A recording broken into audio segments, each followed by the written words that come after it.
그래서 우리에게 선물로 주신 2018년도를 맞이해서 첫 주일 예배를 드리게 됐습니다. 내일 우리 삶에 어떤 일이 벌어질지 알 수는 없지만, 예측할 수도 없지만, 믿음에 굳게 서서 매일매일 하나님과 친밀하게 동행하며 흔들림 없이 더욱더 주의 일에 힘쓰는 귀한 성도들이 되기를 주님의 이름으로 축원을 드립니다. 각 가정마다 하나님께서 주시는 평강의 복이, 은혜가 넘치고 여러분의 창고를 축복하셔서 올해는 여러분을 통해서 그 축복이 전달되어지는 그 축복의 통로로서의 역할을 잘 감당할 수 있기를 다시 한번 축원을 드립니다. 우리가 살아가는 세상은 날로 눈부시게 발전해 가서 사람들로 하여금 모든 영역 속에서 편리함과 풍요함을 누리게 만들어 줍니다. 여러분들이 잘 알고 있는 것처럼 전화기 하나로 세계 어디든지 보고 싶은 사람과 대화가 가능하고, 그것을 가지고 은행 업무를 처리하기도 하고, 인터넷 쇼핑으로 필요한 물건을 사기도 하고 선물로 보내기도 합니다. 집안의 보안 상태가, 집이 문이 열려 있는지 누가 들어오지 않았는지도 전화기를 통해서 영상으로 확인을 할 수도 있습니다. 로봇가 집안 구석구석 청소도 해주고, 전에는 보지도 못했던 먹거리가 과학자들을 통해서 많이 개량 품종이 나오고 시장에 쏟아져 나오게 됩니다. 보통 사람들이 느끼는 것이 이 정도니 전문적인 영역에서는 얼마나 대단한 일들이 더 많이 생겨나고 있겠습니까? 그래서 믿음 없이 나이가 들어가는 분들을 슬퍼하는 이유가 있습니다. 돈만 있으면, 이렇게 편리하고 좋은 세상, 그동안 열심히 일해서 웬만큼 먹을 만한 돈 마련했는데 늙는 게 서럽다, 내가 죽을 날이 가고 있는 게 억울하다, 이런 말씀을 하는 분들을 제가 들어봤어요. 정말 우리가 신앙인으로 이런 얘기를 들을 때, 맞아요, 얼마나 억울하시겠어요, 얼마나 슬프시겠어요, 이렇게 말을 해야 하는가, 아니면 우리는 다른 이면을 또 보아야 하는가. 우리가 신앙인으로 생각해 볼 것은 세상이 정말 그렇게 점점 좋아지고만 있는 것일까? 성경은 어떻게 말하는가? 왜 성경은 자금 이후로 죽는 자가 복되다고 말하는가? 계시록 12장 12절에 보면 마귀가 자기의 때가 얼마 남지 않은 줄로 알고 크게 분노하며, 그 세대에 우리가 살아가고 있고 더 큰 분노가 앞으로 쏟아지게 되겠죠. 베드로전서 5장 8절에 너희 대적 마귀가 오는 사자같이 두루 다니며 삼킬 자를 찾나니, 계속 찾고 물고 뜯고 하겠죠. 겉으로 보기에는 점점 화려하고 편리하고 풍요로워지는 것 같지만 보이지 않는 영적 세계에는 엄청난 일들이 지금도 계속 벌어지고 있는 것입니다.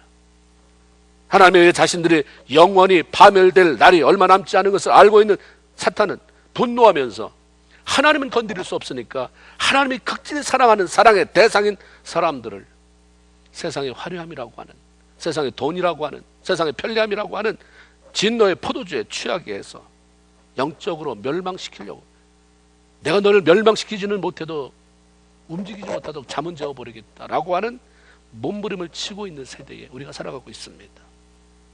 그러니까 편리해질수록 약물 중독자 점점 늘어나잖아요. 이유 없이 사람 죽여야 되는 수많은 정신이상자들도 생겨나게 되고 자살률이 점점 높아져 가고 있습니다. 사람들의 내면 세계는 점점 황폐해져요. 이렇게 편하고 이렇게 좋고 이렇게 먹을 게 많은데, 아무리 돈이 없어도 기본적으로 먹고는 살 수 있을 만큼 되는 세상에 사는 사람들이 왜 그렇게 쉽게 목숨을 끊는가? 왜 약물 중독자가 되어서 거리로 뛰쳐나오는가? 성경은 이런 세상에서 너희는 믿음을 굳게 해서 저를 대적해라, 너희를 파멸시키려고 오는 사단과 싸워라, 영적 싸움에서 그리고 이겨라라고 말씀합니다. 요한계시록 2장 3장에 보면 주께서 소아시아 7교회에 보내는 편지가 있습니다. 메시지가 있어요. 그 교회들 다 하나님이 스캔을 했어요.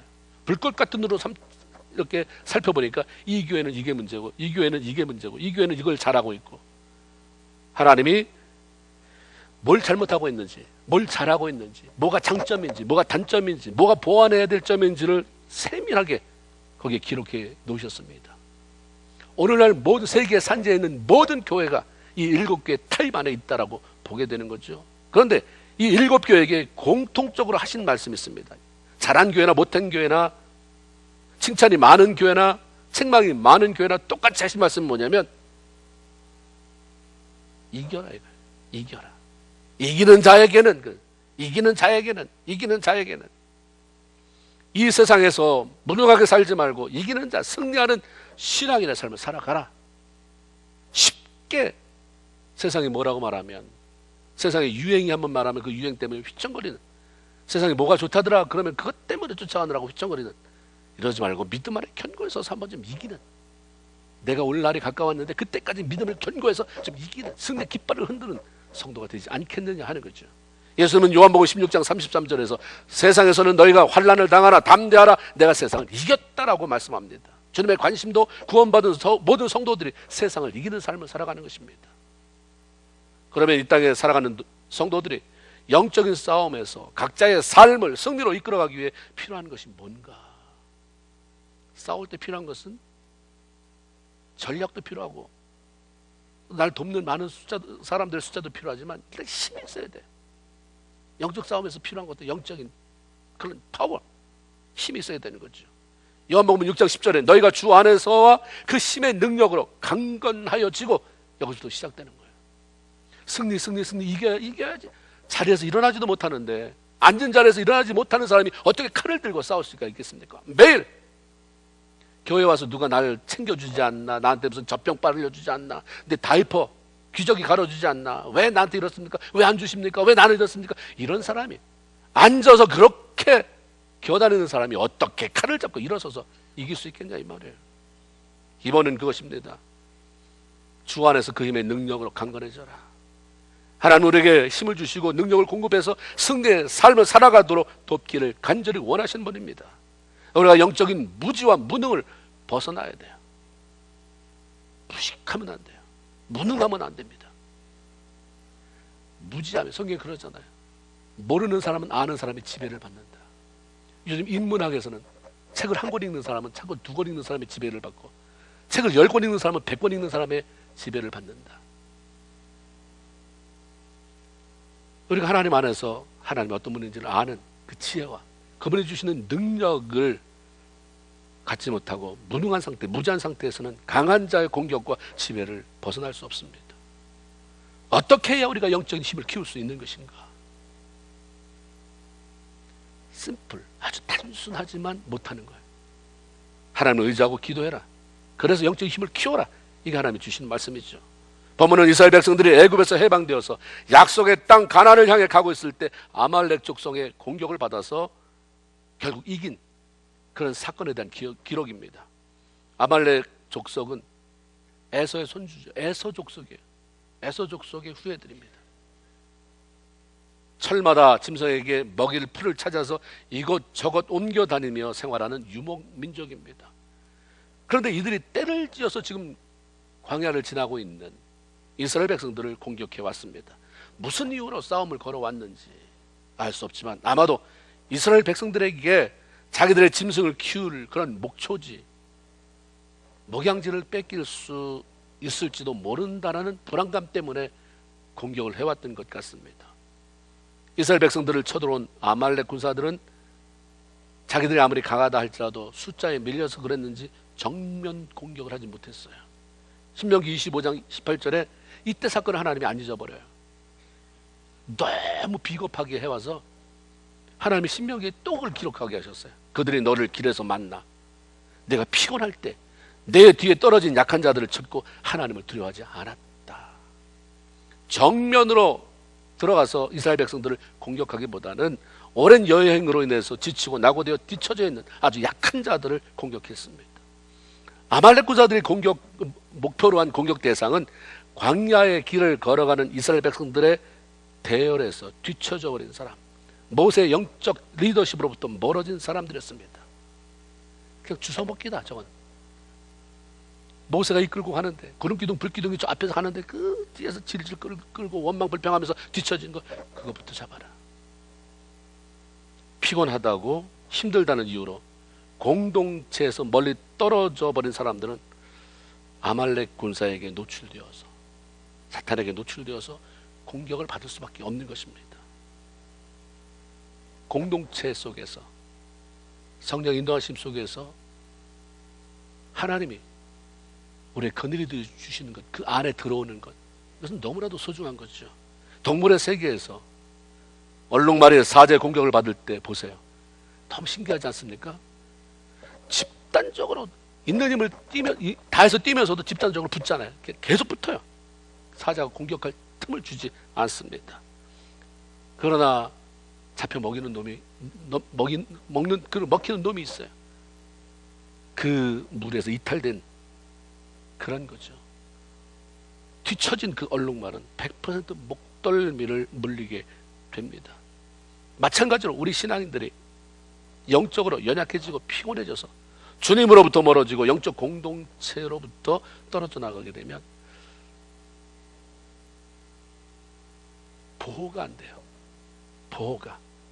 내 마음대로 내가 잘나서 너 같은 사람들하고는 내가 같이 무슨 공동체, 무슨 너 수준이 안 맞는다 하지만 영적인 부분에서는 메말라지게 되는 거죠. 사탄의 공격의 우선순위가 될 수밖에 없습니다.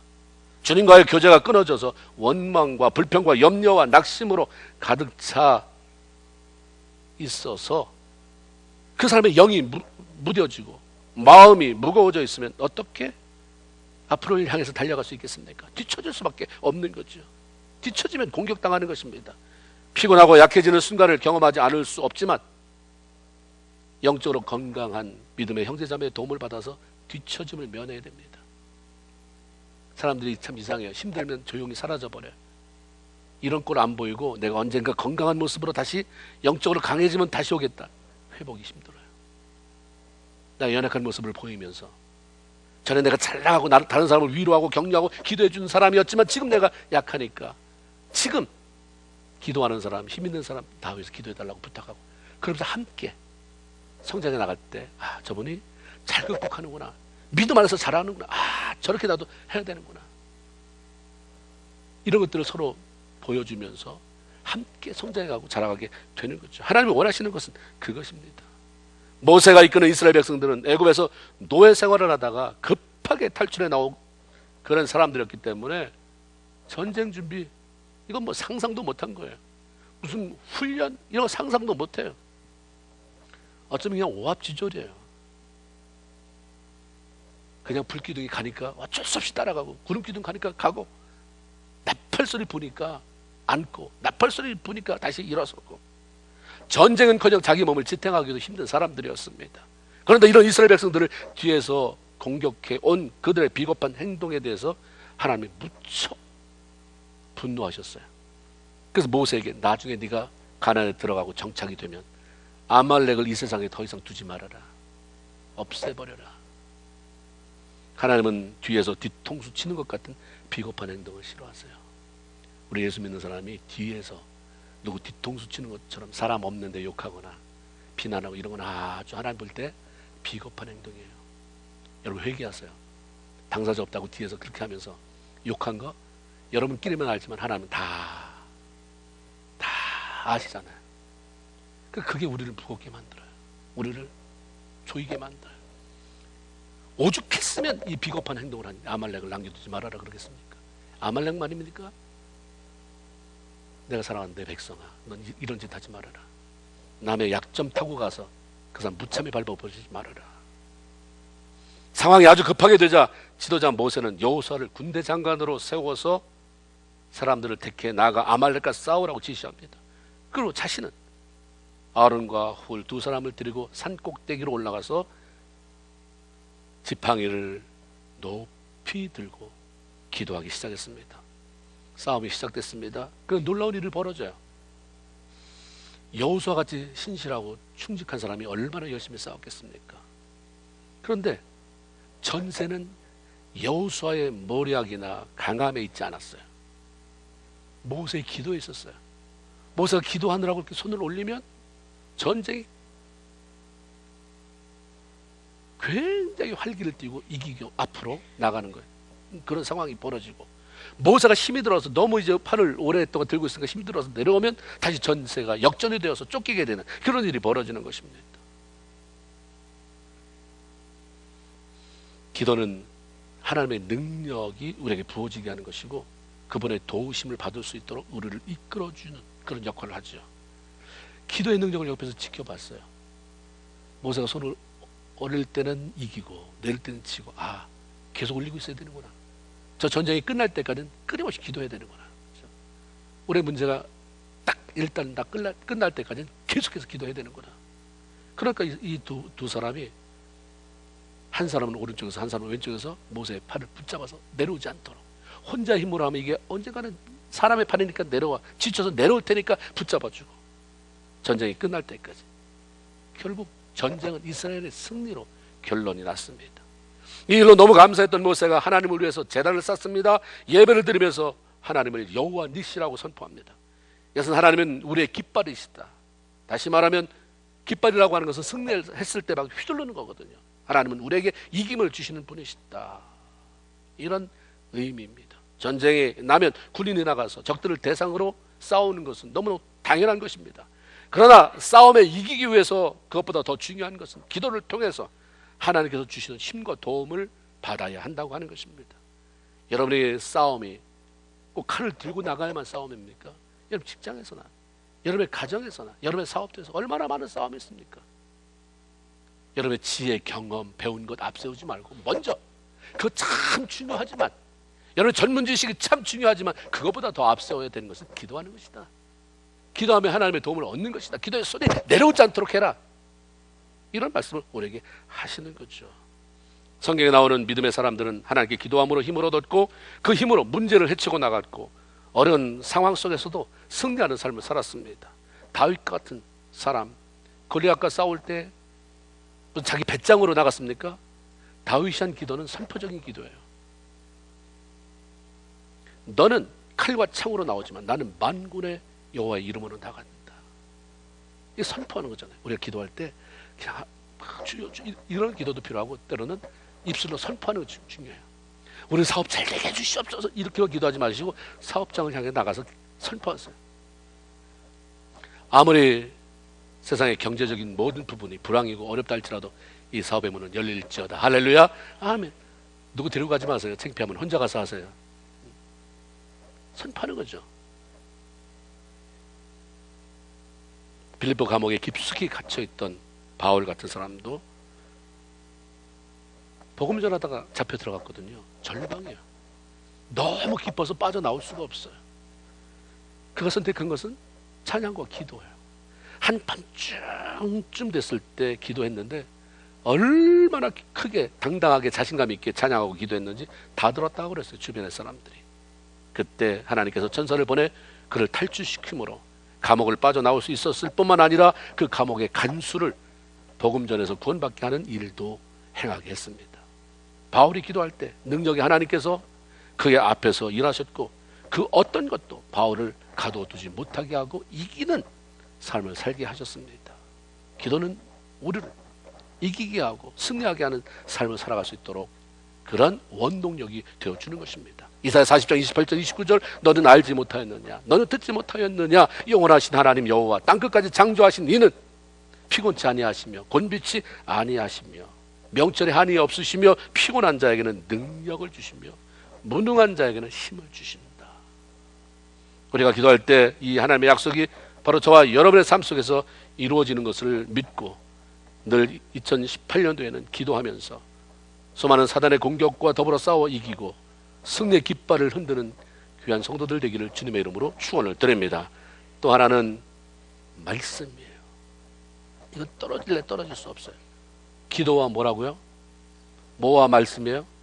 네, 기도와 말씀입니다. 우리가 음식을 먹어야 육체를 지탱할 수 있듯이 영적으로도 생명의 양식이라고 말하는 하나님의 말씀을 공급받아야 영적 힘을 키울 수가 있는 것입니다.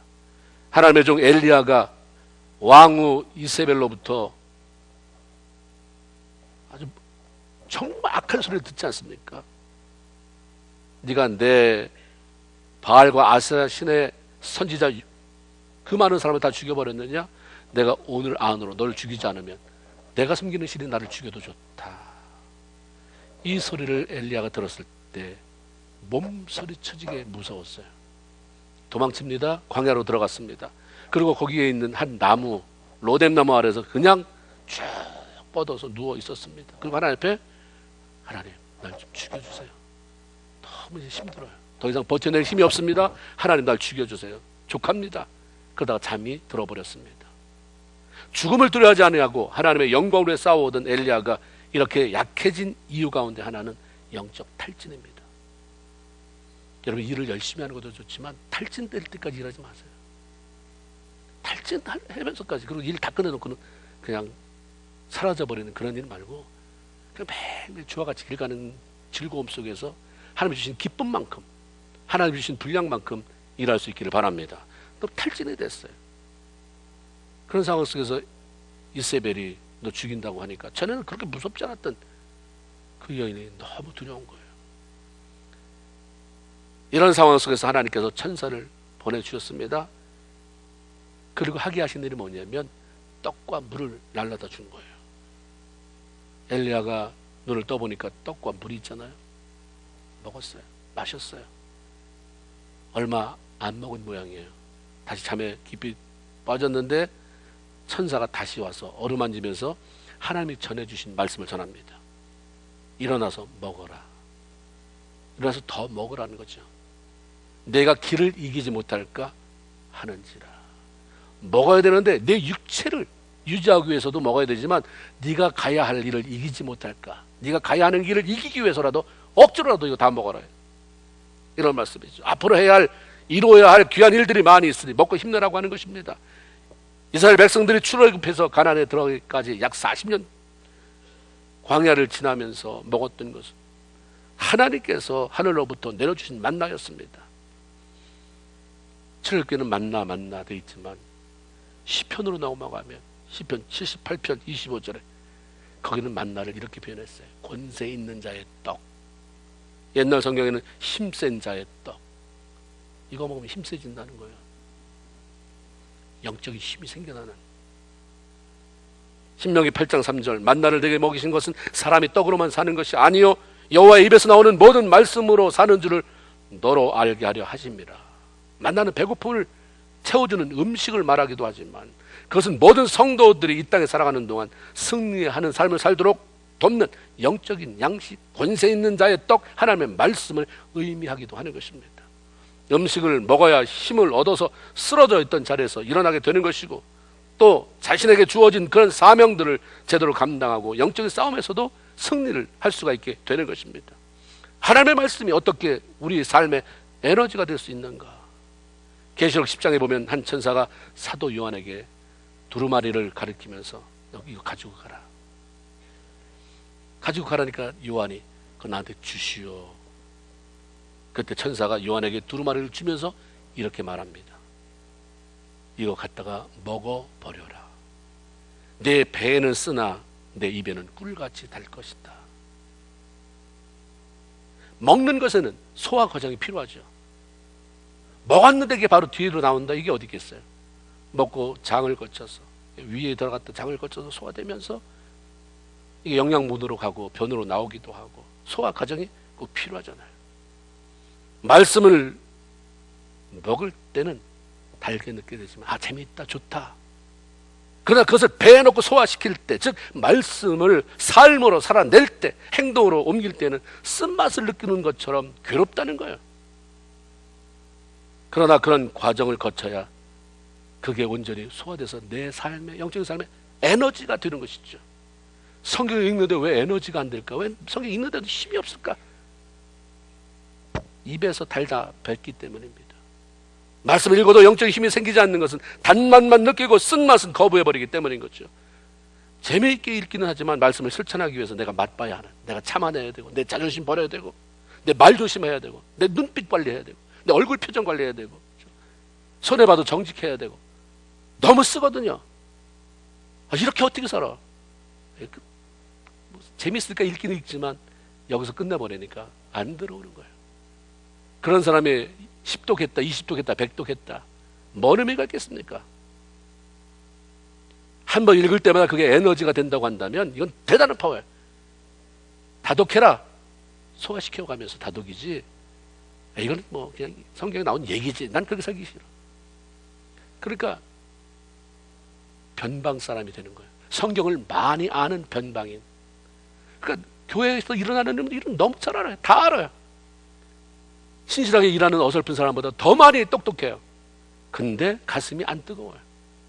일하는 사람 다 그 말로 나도 해봤는데 뭐 했는데 그거 다 그냥 성경에만 있는 거지. 그렇게 살다가는 너 그렇게 해가지고 텍스 제대로 해서 사업할 수 있어? 너 그렇게 정직해가지고 사람들이 너 어떻게 알겠냐? 잘난 척 하지 말아라. 요즘 예수 믿는 사람 봐라. 교회 다니는 사람 다 따지고 보면 다 거기서 거기야. 그러니까 개인이, 교회가, 한 국가가 힘을 잃을 수밖에 없는 거죠. 계시록 12장에 보면 사단과의 싸움에서 승리한 성도들의 삶의 비결 말씀할 때 말씀이다. 하나님의 보좌 앞에 이르는 성도들이 이 땅에서 피튀기게 싸웠다고 그래요. 사도 바울이 너희가 지금까지 열심히 신앙생활을 했지만 피 흘리기까지 했느냐라고 물어봐요. 사투를 경험하면서. 그러니까 말씀 안에서 하나님 말씀 안 대로 살기 위해서 그냥 목숨을 내놓고 살았다 이거예요. 사단의 공격 속에서 저들이 살아남은 비결, 이긴 비결, 말씀을 잡았기 때문이다. 요한계시록에 보면 사단의 특징이 온 천하를 꿰는 자다 이렇게 써 있어요. 그러니까 꿰는 자, 그러면 좀 막연한데 성경을 영어로 보면 속이는 자 이렇게 돼 있어요. 사단은 기가 막히게 거짓말을 잘하는 존재죠. 사단의 이 땅을 지금까지 그렇게 다스릴 수 있었던 것은 어떤 능력도 있지만 거짓말을 기가 막히게 잘해요. 그 거짓말을 가지고 사람을 다 엮어놓고 그 사람을 이용하는 것입니다. 오죽하면 요한은 요한복음 8장 44절에서 마귀는 처음부터 살인한 자요 진리가 그 속에 없으므로 진리에 서지 못하고 거짓말을 할 때마다 제 것으로 말하나니 이는 저가 거짓말쟁이요 거짓의 아비가 되었습니다. 이렇게 기록하고 있습니다. 없는 말도 꾸며냈는데 진짜 같아요. 거짓말을 기가 막히게 잘해서 진실도 왜곡시키고 역사도 왜곡시켜서 사람을 이간시킵니다. 싸우고 망하게 만들어 사단의 전략입니다. 이 교회 사단이 애쓰지 않아도 돼요. 몇 사람 가서 거짓을 기가 막히게 받아들이는 사람한테 거짓말을 해서 그 사람이 거짓말시키게 만들면 아주 진실하게 거짓말을 해요. 아주 진지하게 속여. 그래서 그 사람이 그러던데 그래서 말을 흘려버리잖아요. 그럼 그 흘려버리는 말이 정확하지도 않은데 또 그걸 잡고서 밤새도록 거기다 내가 살을 붙여서 누가 그러는데 또 찾아가 그 사람을. 그래서 좀 이 말 하면 안 되는데 해서 또 흘려주면 그 사람을 찾아가면서 난리가 나죠. 여러분 교회 분열되는데 다 찾아가 보세요. 다 말이에요. 그 뒤에는 거짓말이에요. 그 거짓말 뒤에는 사탄이에요. 사탄이 교회를 망쳤다. 어떻게 망쳤겠어요? 말을 그렇게 한단 말이에요. 사탄이 교회 부부간을 갈라놨다, 뭐 가정을 깨뜨렸다, 교회를 깨뜨렸다. 사단이 어떻게 했길래 그랬단 말이에요. 다 보면 정직하지 못하게 만들어요. 다 거짓말이에요. 교회 안에서 싸움이 일어나고 분열 일으키는 건 다 거짓의 영 때문입니다. 거짓의 영에 사로잡혀 거짓말하는 사람 누가 들어도 사실인 것처럼 말해요. 그래서 마지막 때 살아가는 신앙인에게 필요한 게 분별력입니다. 분별력, 영적 분별력이에요. 여러분 지금 보세요. 일단 사람에게 당하지 않았으면 인터넷 들어가 보세요. 분별력 없으면 금방 이게 맞는 줄 알았더니 다른데 유튜브를 들어가면 정반대인 게 그렇게 기가 막히게 있는 힘을 다해서 통계까지 내가면서 도대체 어떻게 할 거예요?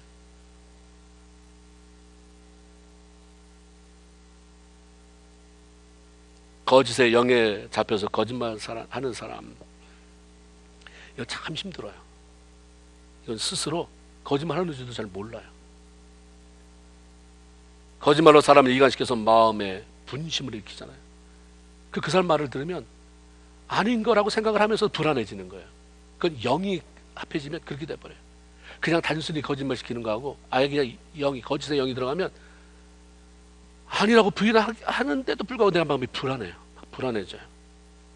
불안해질 뿐만 아니라 그 다음에는 분노가 생기게 만들어요.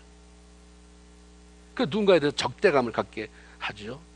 그러니까 그 다음엔 이게 웬만큼 신앙 안에서 영적으로 수준 높지 않으면 반드시 싸웁니다. 나 억울해서 못 산다. 그래서 내가 가지고 있는 것을 표출하게 돼 있어요. 마음에 참아주었던 그 사람에 대한, 내가 그 사람 얘기 안 하려고 했는데 그 사람 내가 한번 얘기해봐. 그럼 자기도 다 풀어놓는 거예요. 자기들이 알아서 다 풀어넣어서 사탄이 이렇게 묶어서 꼼짝달싹 못하게 만들어 놓죠. 예수 믿는 사람이 삼자 되면 이런 말 정말 창피한 일이에요. 사단이 이렇게 하니까 하나님이 거짓말하는 거 좋아하시겠어요? 거짓말 자체가 나쁜데 사단이 거짓말을 가지고 자기 세계를 이끌어 나가니까 하나님이 이걸 증오하세요. 그래서 계시록 21장 8절에 보면 모든 거짓말을 하는 자는 불과 유황으로 타는 못에 참여하느니 이것이 둘째 사망이다. 죄 지으면 안 된다, 지옥 들어간다, 이렇게 안 하세요. 거짓말하는 자는 따로 이렇게 말씀하잖아요. 이게 얼마나 피폐하게 만드는지, 얼마나 관계를 깨트려 놓는지. 아담과 하와가 뱀에게 넘어간 이유가 뭡니까? 겸손한 척하는 거짓말 때문입니다. 이거 먹으면 죽는다. 누가 그러는데? 하나님이 아마도 네가 먹으면 눈이 밝아져서 지혜로울까 봐 그러셨을걸? 난 잘 모르는데 그랬을지 않을까? 그게 딱 잡히잖아요. 그 다음부터 어땠어요? 아담과 하와가 전에는 그냥 먹었으면 좋겠다가 이제는 보암직도 하고 먹음직도 하고 먹으면 지혜롭게 할 것처럼 탐스럽게 이게 다가오는 거예요. 이런 말을 흘리지 마세요. 정확히 그래서 주님이 말하잖아요. 너는 예면 예요, 그 다음 뭐예요? 아니면 아니라 하라. 이 가운데 지나는 것은 뭐다? 악으로 난다. 잠언 17장 7절에 보면 거짓말을 하는 것이 존귀한 자에게 합당하겠느냐. 예수 믿고 존귀한 자가 됐는데 거짓말하는 게 합당하냐. 너무 솔직하다고 해가지고 다른 사람 그 마음에 상처받는 거 상관없이 막 질서적으로 그냥 싸워대는 것도 문제지만 거짓말하는 것도 문제예요. 계시록에 나오는 성도들이 이런 전략을 가지고 죽이려고 달려드는 사탄과 싸워 이길 수 있었던 비결은 하나님의 말씀을 붙잡았기 때문입니다. 계시록 12장 11절 또 우리 형제들이 어린 양의 피와 자기들의 증언하는 말씀으로써 그를 이겼으니 그들은 죽기까지 자기의 생명을 아끼지 아니하였도다. 말씀이 뭐라고 되어 있는지 사실을 알면 나머지 다 거짓말이잖아요. 우리가 왜 이것도 맞은 것 같고 저것도 맞는 것 같냐면 사실을 모르기 때문에 그래요. 은행원이 은행 들어가면 가짜 지폐 가려내는 거 옛날에는 그렇게 했대요. 가짜가 얼마나 많은지 그거 가르치다가는 한두 곳도 없으니까 진짜 가르치는 거예요. 진짜는 이거다. 진짜 이거 외에는 다 뭐예요? 가짜야. 하나님이 그렇게 하잖아요. 이거 진짜다. 이거 외에는 다 가짜다. 그러니까 가짜를 막 해서 내가 가짜를 알고 있으면 내가 안 속아 넘어가겠지. 절대 가짜는 끝이 없기 때문에 진짜 하나를 알고 있어야 돼요. 그 성경 읽기표 해라. 그거 하면 뭐 교회가 갑자기 뭐가 대단한 유익이 있습니까? 성경 읽기표 체크하면서 읽는 게 뭐가 그렇게 저한테 유익이 되겠습니까? 뭐 하나님 앞에 유익이 되겠습니까? 여러분에게 유익이 되는 거예요. 성경 이거 문제 좀 해라. 아니 예수를 그렇게 오래 믿어도 무식하면 면해야 될 거 아니에요. 아까 말씀했잖아요. 무지와 무능을 면해야 우리가 신앙 안에서 승리할 수 있다고요. 기본적인 건 우리가 알아야 되잖아요. 나는 신학교 안 갈 거니까, 나 선교사를 안 나갈 거니까, 나는 목회 안 할 거니까 그게 성경 안 보는 이유가 되겠습니까? 전혀 그렇지 않아요. 말씀은 곧 하나님이시기 때문에 그 말씀에는 능력이 있습니다. 말씀을 먹을 때 그 말씀대로 순종하며 살아갈 때 사탄이 속이기를 힘들어하는 거예요. 굉장히 불편해하잖아요. 자꾸 제거시켜요. 생각해 보세요. 말씀 안에서 진실하게 사는 사람이 점점 하나님이 데려가서 없어진다고 치면 누가 남겠어요? 그냥 우리 모두가 다 그렇게 돼야 되는 거예요. 사단의 거짓말에 유혹되고 흔들리고 불안해하는 것은 하나님의 말씀을 확실히 알지 못하는 것이고 확신하지 못하기 때문입니다. 그렇기 때문에 계시록 1장 시작할 때 1장 3절에 이 예언의 말씀을 읽는 자들과 그 가운데 기록한 것을 읽는 자들과 듣는 자들과 그 가운데 기록한 것을 지키는 자들이 복이 있나니 때가 가까워합니다. 읽는 자가 되면 그 말씀을 듣는 자가 되면 그리고 그것을 지키는 자가 되면 하나님의 능력에 붙잡혀서 그 힘으로 승리의 삶을 살아갈 수 있다. 이기는 자가 된다라고 하는 말씀인 거죠. 성도가 사는 길, 승리의 삶을 사는 비결은 말씀과 기도로 힘을 얻는 것 외에는 없어요. 그러게 초대 사도들은 말씀과 기도에 전무하는 삶을 살았고 거기에 초점 두었어요. 말씀과 기도하는 일을 말씀과 기도를 제쳐둔 계획은 앞으로 무엇을 해서 뭘 이루는 것 같지만 뒤로 다 빠져나가요. 남는 게 없습니다. 결국 공허해져요. 삶이 육체적으로 영적으로 피폐해져 버려요. 우리가 한 해를 살고 나서 참 감사하다 이런 고백을 해야지 신경질 난다 되겠어요? 감사하게 되려면 우리 안에 풍성한 게 있어야 되잖아요. 말씀 잡고 기도 그냥 하세요. 여기부터 뭘 준비 운동 할 필요 없어요. 그냥 오늘부터 그냥 읽으면 돼요. 오늘부터 한 자라도 내가 그 표에 그어 나간다. 오늘부터 내가 1분이라도 기도한다. 올해 계획의 우선순위가 말씀 읽는 것과 기도하는 일에 힘쓰는 삶이기를 바랍니다. 그래서 영적인 싸움에 승리하며 하나님을 기쁘시게 하고, 하나님을 기쁘시게 했더니 하나님이 하늘문을 여시고 여러분의 삶 속에 필요한 것을 알아서 채우는 그런 놀라운 은혜를 맛보기를 주님의 이름으로 축원을 드립니다. 아멘. 기도하겠습니다.